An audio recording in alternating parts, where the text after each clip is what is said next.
Look, I know how frustrating it can be when you're first getting started on YouTube and you're not getting any views or any subscribers on your channel or any of your videos. You spend all this time planning and scripting and recording and editing, and then when it comes time to upload and finally publish it, nothing.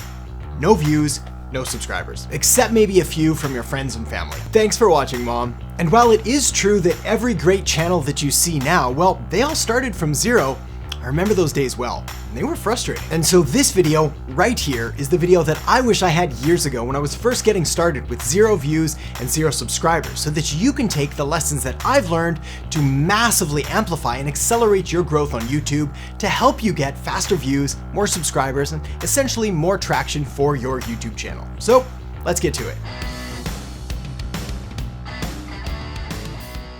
Hey there, my name is Erhart, marketing strategist, and welcome to the channel, the #1 place to learn proven marketing strategies to grow your business. So if you're new here, you may want to consider subscribing and hitting that notification bell so you never miss a future episode. When it comes to marketing, and essentially that's what we're doing here on YouTube, we're marketing your channel, we're marketing your videos. Well, regardless, when it comes to marketing, there's an expression that I know, I love, and I use all the time, and that is, nobody can buy from you if they don't know that you exist. It sounds simple, but it's incredibly important, and it's directly relatable to your YouTube channel and to your videos, in that nobody can watch them if they don't know that you exist. And this is why, aside from the usual YouTube advice that gets thrown out there, like make better videos, which of course you should try to do, but that's not enough, because the old saying of build it and they will come is complete garbage. And if you've already built it and they're still not coming, you know this is true. This is why you need to take it a step further and really emphasize and prioritize your marketing, really making sure you're doing everything in your power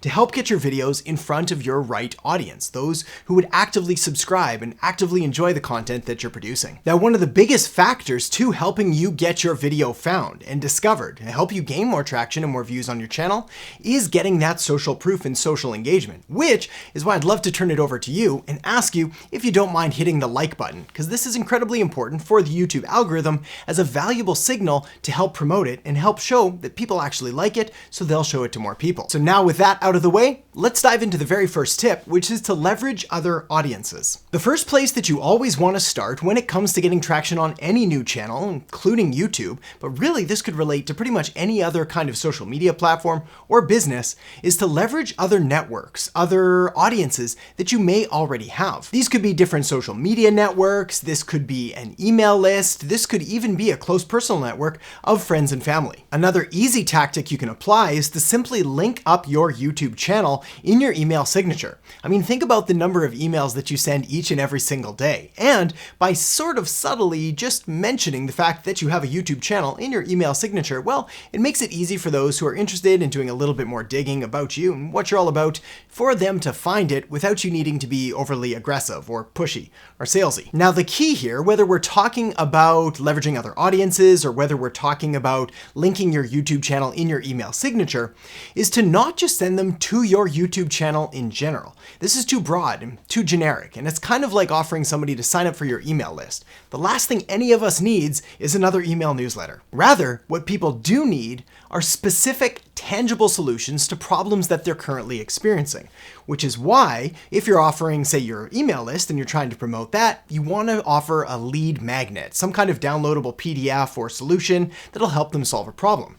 We can apply the same logic to your videos, in this sense, what I call a lead video. One of your best videos that handles a specific problem, addresses a unique situation that your market may be going through, and then linking that up in your email signature and sharing that across your other audiences. All right, the next thing you can do to help get more views and more traction on your channel is to simply take your YouTube videos and embed them on your website or on others' websites if they'll let you. You see, there's another powerful signal that happens here, just like smashing the like button for the YouTube algorithm, in that when you take your YouTube video and you have it embedded, meaning you take the code and you kind of half install it on a different website so people can watch it on there, well, it's showing YouTube a really valuable signal that, look, people are interested in this content and they're linking to it, so much so that they're actually embedding it in their other content. And this is an incredibly powerful signal. In fact, this was one of kind of the early SEO techniques that I used when I was first getting my channel, so that initial traction.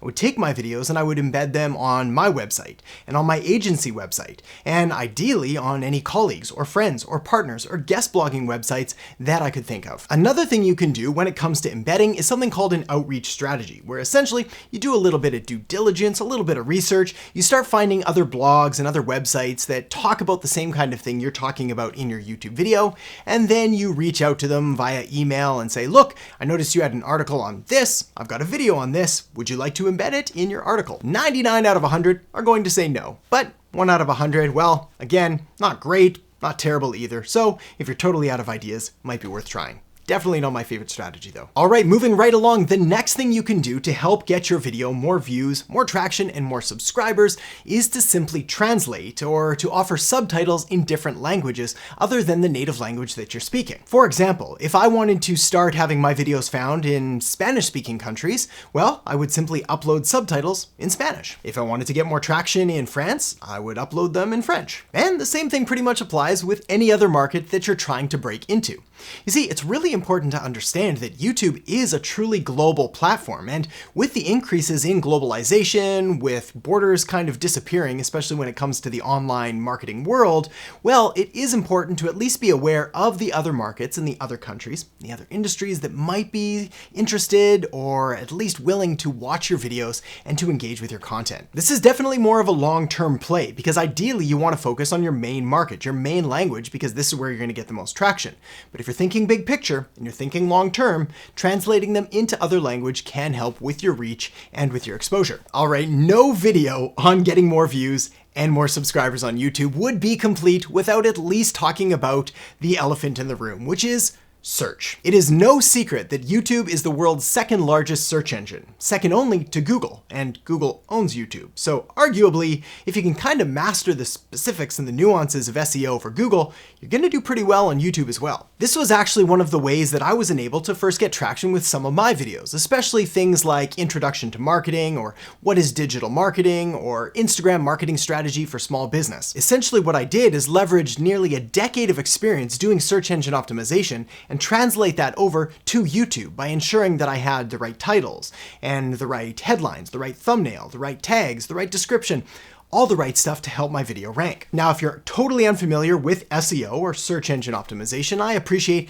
it can seem pretty overwhelming and pretty confusing, but the reality is it's a lot more simple than people would like to admit. See, it really does just come down to keyword research, finding what are the keywords, what are the sentences, what are the phrases, what are the terminology that your ideal customers are using, and making sure to bake that in as much as sort of reasonably possible into your video content and your titles and your description and so on. Long story short, search traffic is an amazing way to help get that initial traction on YouTube. So make sure to take advantage of it any chance you get. All right, so half on the topic of titles and search terms and keywords and that, well, the next most important thing to helping your video get watched is by including a relevant and incredibly clickable thumbnail. You see, the two most important elements to getting your YouTube video found and watched comes down to the title and the thumbnail. This is because all of the edits and all of the content in the video, well, they're kind of secondary and they're not even that important if nobody clicks your video to watch it in the first place. This is why you really need to spend a lot of time on your thumbnail, really designing it to make it click-worthy. Now, notice I said click-worthy and not clickbait, because if you have clickbait or you offer something that's not even talked about in the video, someone may click, but they're gonna bounce as soon as they get to the video and realize this was nothing like what they signed up for. The key with proper thumbnail design really comes down to your specific market, your specific industry, and essentially your competitors in the space.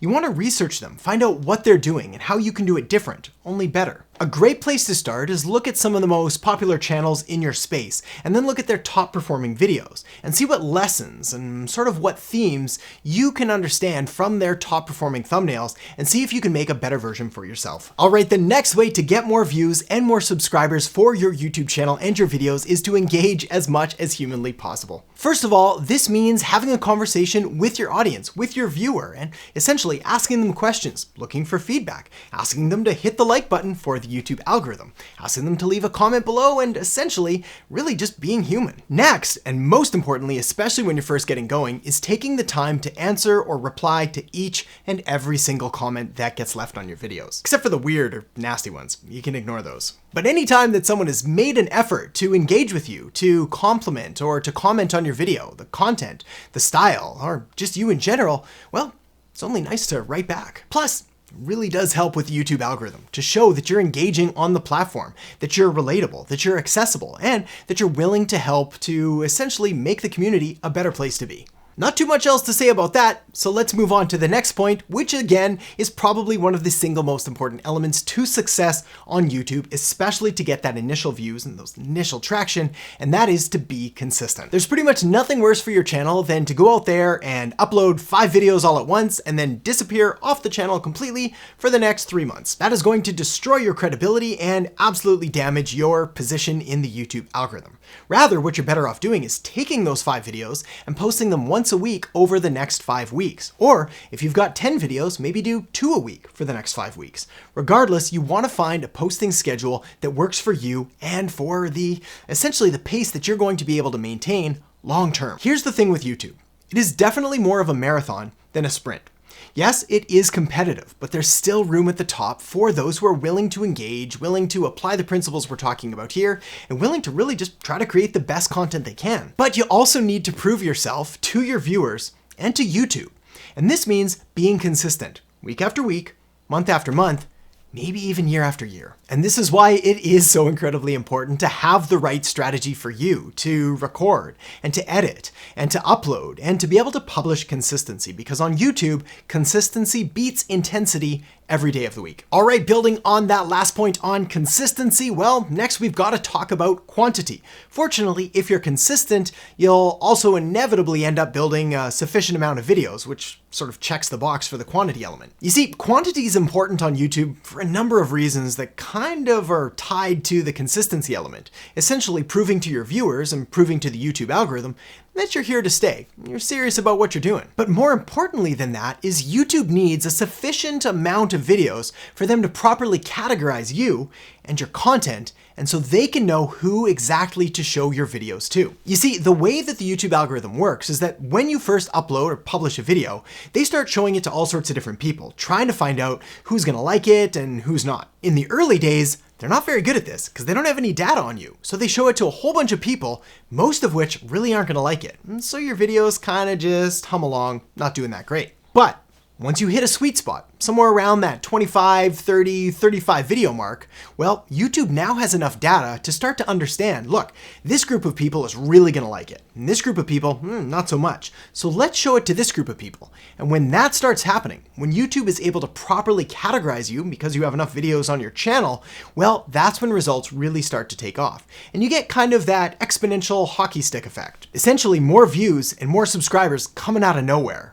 All because you put in the time, you stayed consistent, and you uploaded a sufficient amount of videos to your channel. All right, the next strategy you can do to help get those initial views and that initial traction and more subscribers for your channel is a bit of a sleeper strategy, and that not too many people are using it, but it can be incredibly effective, and that is to leverage collaborations. Essentially, a collaboration is really just working with another creator or another channel, or somebody else with a larger or similar size audience to you, so that you can both kind of work together to build each other's audiences up and to both get more attention on your content. Now, a couple quick rules of thumb. Obviously, it's going to be a whole lot easier if you're collaborating with a channel or with a creator with a similar size audience than you. If you're just getting started and you're reaching out to channels with millions and millions of subscribers, well, there's not going to be that much in it for them to want to collaborate with you. Next, it's best if you can find collaborations on YouTube, because there is a bit of a culture and a bit of a theme going on YouTube where it's tough sometimes to bring people from other channels. Even though this can be effective, and I know we already talked about it, well, it's still best if we can stay in kind of the YouTube ecosphere. That said, if you have the opportunity to collaborate with someone with a large podcast, or a large email list, or a large Instagram following, or anything like that, this can still be valuable, and it's still incredibly helpful because it can help to draw some of their audience over to YouTube and towards your channel and videos. One final point on collaborations, though, is that regardless of whether you're working with someone larger or smaller or the same size, or they're on YouTube or they're off YouTube or whatever, there is an incredibly important note here, and that is they must be in the same industry or they must serve the same target market. This is because the last thing you want to do is drive a ton of views and a ton of subscriptions to your channel for people who aren't going to be interested long term, because there's nothing more damaging for your channel than a ton of subscribers who never watch any of your videos. All right, so at this stage, we've tapped into your other audiences. You've embedded some of your videos on your website, possibly other websites as well. You may have a few videos with subtitles translated into different languages. You've written search-friendly titles and designed click-worthy thumbnails to help get that initial traction. You're engaging with your community. You're possibly even asking for likes, and you're responding to each and every single comment. You're being consistent, and you're working your way up to those 30 videos that you're going to need in order for YouTube to properly categorize you, and you may have even tapped into a potential collaboration or two. Once that's done, the next step is to mine into your analytics, into your data, in order to find any hidden gold nuggets, any videos, or any kind of subjects or topics that are performing exceptionally well for your channel, so you can make more of them. And when it comes to YouTube analytics and to marketing metrics in general, essentially there's way more data here than you could ever hope to use. But I really want you to concentrate on just two main variables. The first of which is CTR, or click-through rate, and the second is watch time. Let's talk about CTR first. CTR, or click-through rate, is the number of people who actually click on your video based on the number of people who have been exposed to the title and thumbnail. The higher the number here, the better, because it means that you've tapped into a really click-worthy title and thumbnail combination, giving you the highest likelihood of actually getting somebody to watch your video. So that's step one. But the next metric you really need to pay attention to is watch time. Ideally, the percentage of the video that somebody watches. You see, if you take a look at your video analytics and you watch your watch time, bit of a mouthful. Regardless, if you watch your watch time and you're seeing that people are clicking the video and they're dropping off right away in the first 20 seconds, you know you need to work on your intro.